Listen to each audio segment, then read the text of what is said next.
غیر مسلمین کے ساتھ تعلق اور ان کے ساتھ معاملات و بیوہار کا طریقہ کار کیا ہونا چاہیے، اس پر کسی حد تک گفتگو ہوئی۔ بالخصوص جو توجہ دلائی گئی وہ یہ کہ ہمیں غیر مسلمین کے عادات کو، ان کے اطوار کو، ان کے طور طریقے کو اور اسی طرح سے ان کے رہن سہن کو، ان کے چال چلن کو اور ان کے ڈھنگ کو ہمیں اپنانا نہیں چاہیے۔ ہم مسلمان ہیں، ہماری اپنی ایک الگ شان ہے اور الگ پہچان ہے۔ ہمیں اپنی شان اور اپنی پہچان کا خیال اس حد تک رکھنا ہے کہ ہم خود بھی اس پر عمل پیرا ہوں اور اپنا طور طریقہ دنیا میں رائج کریں۔ لیکن بدقسمتی یہ ہے کہ آج کا مسلمان دین کی تعلیمات سے بے بہرہ ہے، تعلیمات سے دور ہے، تو اسے چونکہ اپنی شناخت کا اور اپنی پہچان کا اور اپنے امتیازات کا علم ہی نہیں، تو پھر وہ جانے تو کیسے جانے کہ ہماری شان کیا ہے اور ہماری پہچان کیا ہے، امتیاز کیا ہے۔ یہ سب سے بڑی مصیبت ہے، اور اللہ کرے اس مصیبت کا کوئی حل نکل جائے، اور اس کا حل کوئی آسمان سے نہیں آئے گا۔ آسمان سے کتاب آ گئی ہے، اسی میں حل موجود ہے، گویا کہ اسے ہمیں پڑھنا پڑے گا، اسے سمجھنا پڑے گا۔ تو اسی آسمان سے آئی ہوئی کتاب قرآن مقدس کو پڑھنا ہے اور سمجھنا ہے۔ اگر ہم اس کو پڑھنا اور سمجھنا شروع کر دیں تو ہمیں اپنی شان کا بھی اندازہ ہو جائے اور اپنے کام کا بھی اندازہ ہو جائے اور کام کے طریقے کا بھی ڈھنگ معلوم ہو جائے۔ اللہ ہمیں توفیق دے۔ میرے بھائی، میرے دوست، میں نے آپ کے سامنے ایک آیت کریمہ پڑھی ہے، بلکہ دو آیت کریمہ پڑھی، سورہ بقرہ کی ہے۔ اس کا خلاصہ میں آپ کے سامنے رکھوں۔ خلاصہ یوں ہے کہ یہود نبی پاک صلی اللہ علیہ وسلم کی خدمت میں حاضر ہوتے تھے اور آپ کی محفل اور مجلس میں بیٹھا کرتے تھے۔ وہ بڑے بدمعاش تھے، شریر تھے، اسی لیے اللہ نے ان پر لعنت بھیجی ہے، ان پر اپنا غضب اتارا ہے۔ جب نبی پاک گفتگو کرتے تو وہ اس بات کو کہنا چاہتے کہ ذرا آپ دوبارہ فرمائیں، تو جو دوبارہ فرمانے کے لیے جو لفظ استعمال کرتے تھے وہ راعنا، راعنا مطلب توجہ دیجئے، ذرا بات پھر سے بتائیے، ریپیٹ کر دیجئے۔ لیکن وہ ایسے انداز میں کہتے تھے زبان کو مروڑ کر کے کہ جس سے راعنا نہیں بلکہ راعینہ لگتا تھا۔ راعینہ مطلب ہوتا ہے اے ہمارے چرواہے، اے ہمارے غلام، نوکر، اور راعنا مطلب توجہ دیجئے۔ تو وہ نبی اکرم صلی اللہ علیہ وسلم سے جب مخاطب ہوتے تھے دوران مجلس گفتگو کے وقت تو راعنا کے بجائے راعینہ کہتے تھے، اور وہ شوئے کرتے تھے کہ ہم راعنا کہہ رہے ہیں، لیکن حقیقت میں وہ زبان کو توڑ کر پیش کرتے تھے۔ تو اللہ رب العزت نے صحابہ کرام کو منع کر دیا، کہا دیکھو یہ جو بدمعاش لوگ ہیں یہ تمہارے نبی یعنی ہمارے محبوب جناب محمد رسول اللہ صلی اللہ علیہ وسلم کی محفل میں جب ہوتے ہیں تو بات کو توجہ دلانے کے لیے یا بات کو ریپیٹ کروانے کے لیے وہ راعینہ کہتے ہیں۔ تم پر ضروری ہے کہ تم یہ لفظ ہی چھوڑ دو۔ اب تمہیں اگر کبھی کسی بات کوئی بات سن نہ سکو یا سمجھ نہ سکو تو راعینہ نہ کہنا، اس کی جگہ پر انظرنا کہنا۔ بات سمجھنے کی کوشش کیجیے۔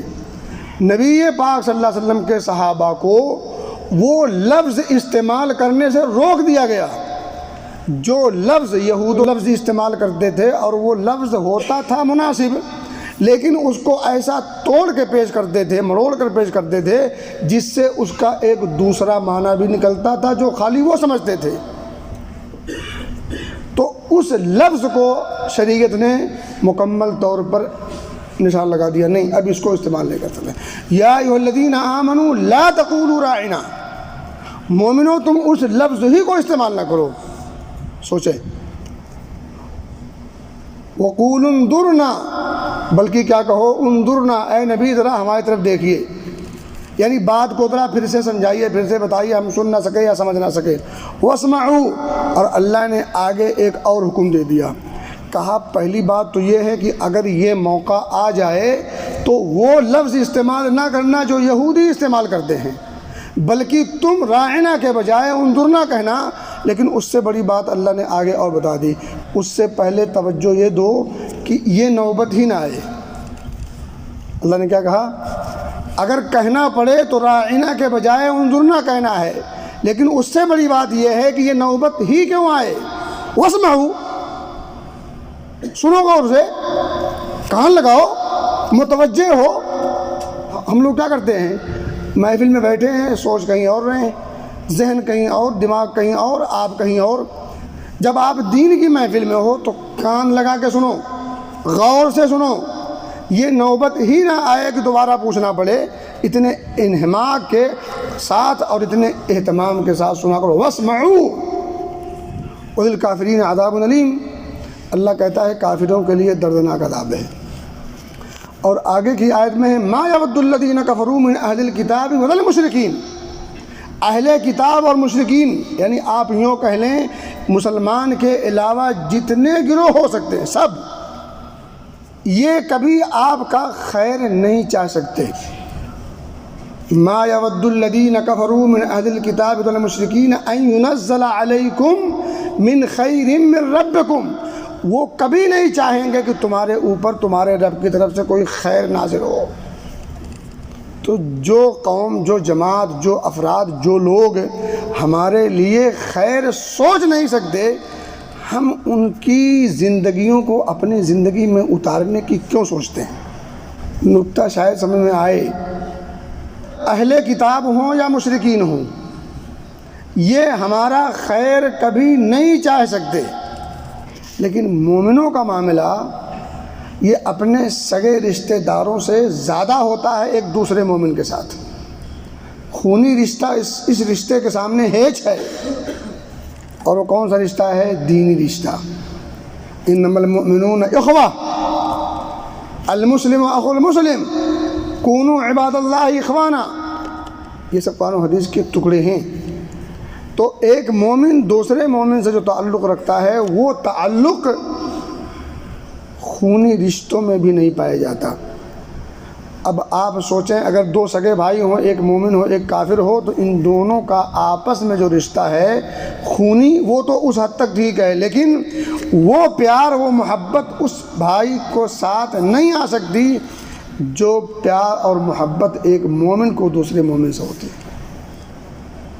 تو اس لیے آپ کو اگر کچھ دیکھ کے کرنا ہے، تقلید کرنی ہے، نقالی کرنی ہے، مشابہت اختیار کرنی ہے، تو آپ اپنے بھائی کو دیکھو۔ نقل ہی کرنی ہے تو کرو نا، کون منع کرتا؟ لیکن کس کی نقل کریں گے؟ نقل کے لیے بھی عقل چاہیے، کم عقلوں والا کام نہ کیجیے۔ عقل مند وہ ہوتا ہے جو نقل بھی کرتا ہے تو ذرا اتنے ہوشیاری سے کرتا ہے کہ پکڑا نہ جائے، بعد میں فضیحت اور ذلت نہ اٹھانی پڑے۔ اب ایک مسلمان جس کے پاس مکمل ایک لائحہ عمل موجود ہے، دستور حیات موجود ہے، اور اس کی اپنی ایک ایسی شان اللہ نے بخشی ہے جو پوری قوم میں کسی کو وہ شان، وہ عظمت نہیں، اس کے باوجود یہ ایک دوسرے کی طرف للچائی نگاہوں سے دیکھ رہا ہے، یہ کم عقلی نہیں ہے؟ اور کیا ہے؟ یہ نادانی کی اس سے بڑی کوئی دلیل اور کوئی مثال نہیں ہو سکتی۔ تو کہنے کی بات یہ ہے کہ اس لفظ کو شریعت نے استعمال کرنے سے منع کر دیا جس لفظ کو یہودی استعمال کیا کرتے تھے، اور اس سے ان کی مراد یہ ہوتی تھی کہ نبی کی توہین کی جائے، اپنے دل کی بھڑاس نکالی۔ اس لفظ سے مکمل طور پر شریعت نے منع کر دیا، لا تقولوا راعنا، گنجائش ختم، اب ایسا نہیں کر سکتے۔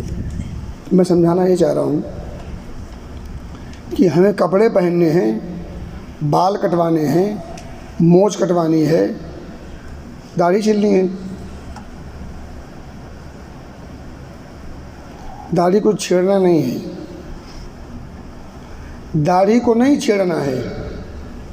یہ جتنی چیزیں آپ اسی طرح سے چلے جائیں اوپر سے لے کے نیچے تک، آپ کو سلوار کیسے پہننی ہے، کتنی اونچی کتنی نیچی ہونی چاہیے، کیا شریعت میں اس کا حکم موجود نہیں ہے؟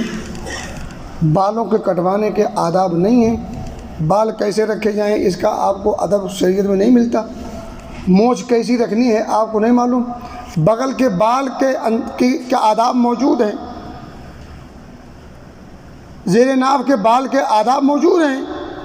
جس شریعت نے اتنی چھوٹی چھوٹی چیزوں کو واضح طور پر باقاعدہ طور پر نشاندہی کی ہو، اس شریعت کا ماننے والا للو اور پنجو کے آداب کو ڈھونڈے، شرم کی بات ہے، عار کی بات ہے۔ اور ہم شان والے ہیں، شرم والی بات نہیں کرتے۔ اللہ نے شان دی ہے، ناک ہماری اونچی رکھی ہے، آئے سب سے بعد میں اور مقام سب سے اونچا دیا ہے۔ نبی آیا سب سے لاسٹ میں، لیکن آخری کڑی بن کے آیا ہے، سارے نبیوں سے فائق اور اعلیٰ اور افضل ہے۔ اس نبی کی ماننے والی جو قوم ہے، اس نبی کو خیر امت کہا ہے، ساری امتوں میں عظیم امت کہا ہے۔ یہ امت محمدیہ گواہی دے گی باقی دیگر امتوں پر، لِتَكُونُوا شُهَدَاءَ عَلَى النَّاسِ۔ شان سمجھو، اپنی پہچان سمجھو، اور اپنی شان اپنے ہاتھوں نہ گھٹاؤ۔ جب انسان سے دینی غیرت ختم ہو جائے، حمیت ختم ہو جائے، تو پھر اس کے لیے کچھ بچتا نہیں ہے، پھر ختم سب کچھ۔ تو کہنے کی بات یہ ہے، اللہ نے کیا کہا؟ وَاللَّهُ يَخْتَصُّ بِرَحْمَتِهِ مَن يَشَاءُ۔ شان، اللہ اپنے بندوں میں سے جسے چاہتا ہے اسے چن لیتا ہے، اسے منتخب کر لیتا۔ ہم منتخب بندے ہیں اس کے۔ وَاللَّهُ ذُو الْفَضْلِ الْعَظِيمِ، اللہ تو بڑے فضل والا ہے، عظیم فضل والا ہے۔ اس عظیم فضل والے رب نے ہمیں چنا ہے، اور نبی کا امتی جو امت دعوت ہیں، ان کی طرف للچائی نگاہ سے دیکھے، جن کو نہ پیشاب پاخانے کے آداب کا پتہ ہے، ان کی طرف ہم للچائی نگاہوں سے دیکھیں تو یہ افسوس کا مقام نہیں۔ آپ یقین کریں، پیشاب پاخانہ کے آداب کس نے سکھائے ہیں؟ ناخن کے آداب موجود ہیں، ناخن کیسے رکھنا ہے اس کے ادب مجھے بتائیں، کسی شریعت میں ہے؟ باتھ روم جانے کا ادب کسی شریعت میں ملے گا آپ کو؟ جانا، بیٹھنا، وہاں سے فارغ ہونا، فارغ ہو کے نکلنا، سب کچھ آداب، ایک ایک عمل کا الگ الگ ساری چیزیں موجود ہیں، ہے کسی شریعت میں؟ اس شریعت کا ماننے والا بال کیسے رکھے گا؟ وہ مغرب طرف دیکھے گا، منحوسوں طرف، جن پر لعنت کی گئی، جن پر مبغوض علیہم ہے۔ آج بالوں کی کٹنگ اچھوں کی دیکھ لیں، اوپر کچھ اور ہے، نیچے کچھ اور ہے۔ یہ کس کی دیکھا دیکھی ہے؟ کس کا دیکھی ہے یہ؟ کون ہے آپ کا آئیڈیل؟ کون ہے جس کو آپ نے نمونہ بنایا؟ کون ہے؟ مطلب نبی پاک ہے، ابو بکر ہے، عمر ہے، عثمان ہے، علی ہے، طلحہ ہے، سعد و سعید ہے، زبیر ہے، کون ہے؟ بلال ہے، ابو ہریرہ ہے۔ کس کو دیکھ کر کے آپ نے یہ بال کٹوایا ہے؟ اوپر کچھ اور، نیچے کچھ اور۔ یہ داڑھی کی کٹنگ، مونچھ کی کٹنگ، یہ اور وہ، یہ کٹنگ آپ نے کہاں سے لی؟ فیصلہ کیجئے، یہ کس کی کٹنگ ہے؟ قرآن ماننے والے کی کٹنگ ہے یا قرآن کا انکار کرنے والے کی؟ فیصلہ کر لیجئے۔ اور اگر فیصلہ کرنے کا علم نہیں تو کسی سے پوچھ لیجئے، اس کے لیے وقت بھی تو ہونا چاہیے، پوچھ لیجئے کہیں چلتے پھرتے کسی سے۔ تھوڑی سی رکھیں غیرت، دینی حمیت تھوڑی سی رکھیں، اگر زیادہ نہیں تو۔ آپ دیکھیں سورہ فاتحہ ہر نماز کی ہر رکعت میں ہر شخص پڑھتا ہے، اور دعا کیا کرتا ہے؟ اہدنا الصراط المستقیم، مولا سیدھے راستے کے متلاشی ہیں، سیدھا راستہ چاہیے۔ آگے کیا کہتا ہے؟ صراط الذین انعمت علیہم، وہ سیدھا راستہ جس پر چل کر کے کچھ لوگ انعام یافتہ ہوئے۔ ہمیں سیدھا راستہ چاہیے، کون سا؟ جس راستے پر لوگ چلے اور کامیاب ہو گئے۔ وہ راستہ کون سا ہے؟ وہ راستہ قرآن و حدیث کے علاوہ کوئی اور راستہ ہے؟ اس راستے پر چلنے والے انبیاء، صدیقین، شہداء اور صالحین کے علاوہ کوئی اور ہے؟ آگے بندہ کیا دعا کرتا ہے؟ آگے جملہ ہے غیر المغضوب علیہم ولا الضالین۔ اگر آپ کو اپنی عادات و اطوار کے بدلنے کا جذبہ نہیں، اگر آپ کپڑے پہنیں گے ان کے طرز کے جن کے طور طریقے پر نہ چلنے کے لیے رب سے ہدایت کی دعا کر رہے ہیں، آپ کی دعا ہے کہ مولا مجھے ان کا راستہ نہیں چاہیے جن پر تیرا غضب ہوا ہے، مولا مجھے اس کا راستہ بھی نہیں چاہیے جو گمراہ ہو گئے ہیں۔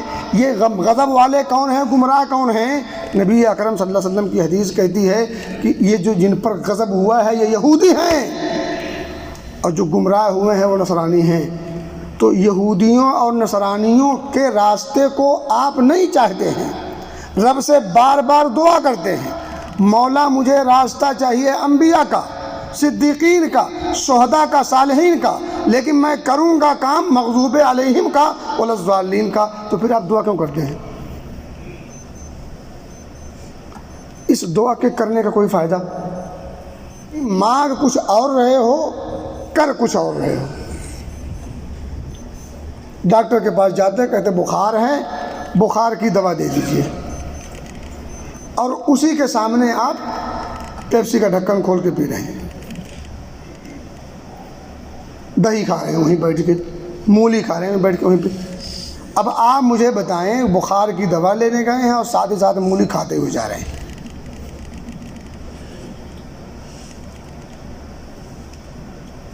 اب اس دوا کا کوئی فائدہ ہے؟ کوئی پاگل کہے گا عجیب مجنون آدمی ہے، مولی کھایا جا رہا ہے، بخار کی دوا لینے جا رہا ہے، ٹیبلٹ چاہیے بخار کی اور مولی دبائے جا رہا ہے، ایک منہ میں ہے ایک جیب میں۔ تو یہ تو یار شرم کی بات ہے، مطلب کوئی لمٹ رکھو یار،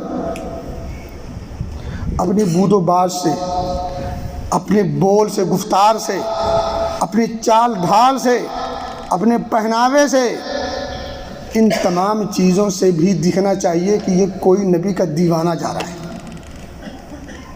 ہماری جو چال ہے، جو ڈھال ہے، جو گفتار ہے، جو پہناوا ہے، اس کو دیکھ کر کے پوچھنا پڑتا ہے بھائی تمہارا کیا نام ہے؟ تب جب وہ کہتا ہے محمد، اچھا تو آپ مسلمان بھی ہیں؟ یہ نام پوچھ کر کے پتہ لگانا پڑے تو یہ شرم کی بات ہے۔ آپ کو دیکھ کر کے سمجھ جائے کہ یہ کوئی امت محمدیہ کا ایک فرد ہے، یہ ابو بکر کا چاہنے والا ہے، بلال سے اس کو نسبت ہے، نبی سے اس کا رشتہ ہے، دکھے، محسوس ہو۔ یہ دوگلی پالیسی کو بدلنا پڑے گا، پالیسی چینج کیجیے۔ یہ دھوکہ آپ عوام کو دے سکتے ہیں، اللہ کو نہیں دے سکتے۔ اس کے یہاں کوئی مکر نہیں چلے گا۔ فَلَا يَحِيقُ الْمَكْرُ السَّيِّئُ إِلَّا بِأَهْلِهِ، جو لوگ مکر کرتے ہیں اس مکر کا برا انجام سے وہ خود دوچار ہوتے ہیں۔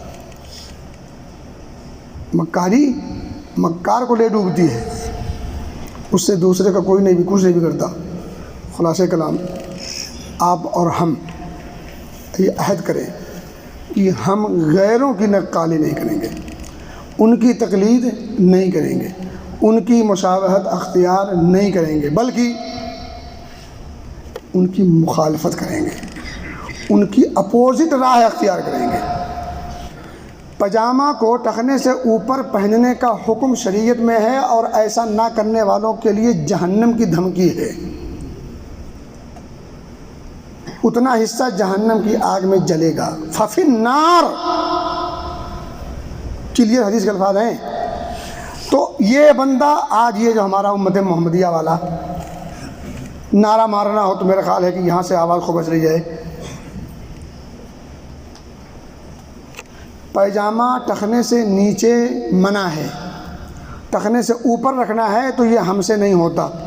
آج فیشن چل پڑا ہے کہ اب ٹخنے سے اوپر پہنتے ہیں لوگ، تو اب مغرب کی دیکھا دیکھی اب ٹخنے سے اوپر پاجامہ اور پینٹ ہو گیا ہے۔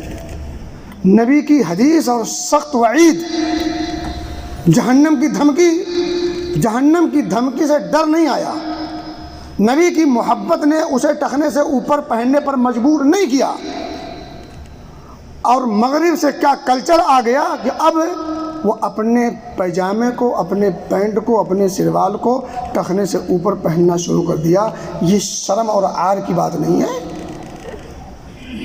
پھر غیر المغضوب علیہم ولا الضالین کہنے کا حق آپ کو حاصل ہے، اور اگر حق یہ حاصل ہے اور کرتے ہیں تو کیا اس میں اثر ہوگا؟ سوال ہی پیدا نہیں ہوتا۔ زبان سے کچھ مانگ رہے ہیں، دل میں کچھ اور ہے، اس سے اثر نہیں۔ زبان دل دونوں ساتھ دے تب جا کر کے زبان بات پر میں اثر پیدا ہوتا ہے، دعا رنگ لاتی ہے۔ اللہ سمجھ کی توفیق دے اور عمل کی توفیق دے، اور کتاب و سنت کے دائرے میں رہ کر اپنی زندگی اتارنے کی توفیق دے، کتاب و سنت کو پڑھنے، سننے، سمجھنے کی توفیق دے، اور غیروں کی تقلید اور ان کی مشابہت سے اللہ میں بچائے، بلکہ ان کی مخالفت کا بھی ہمیں موقع میسر عطا فرمائے۔